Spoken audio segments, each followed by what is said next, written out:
नमस्कार दर्शक बंधु एक बड़ खबर आज जाइए ओ ट्रिपल एस तरफ जहाँकि रहा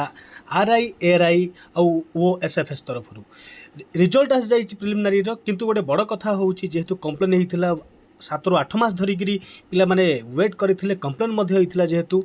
कमिशन बसी गोटे कमिशन जो रिपोर्ट देती बाद आट द एंड आज फाइनल रिजल्ट आसी जाइए देखूँ गोटे लाइन मेंशन होती जोटा कि आपण मैंने जाना निहाती जरूरी सेटा रहा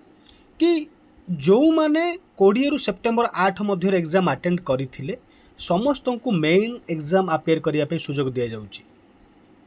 से छाड़ी जो मानकर डिस्क्वालिफाई होती डिफरेंट डिफरेंट रिजन रु बा जो माने भूल कर तो बाकी आपण माने चेक कर नबे कि आपण माने कौथिरे अछंती। आई होप टोटाल ओवरऑल सबू पिला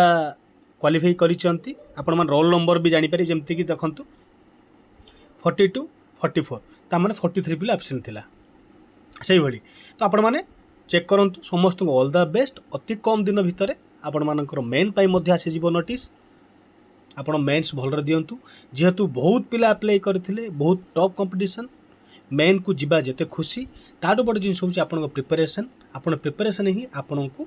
जॉब दबो तो अबे एतिक वीडियो को शेयर करंतु आउ सांगे सांग आपण माने प्रिपरेशन रे लागि जांतु जेबे भी एग्जाम हबो आपण माने भलो करंतु।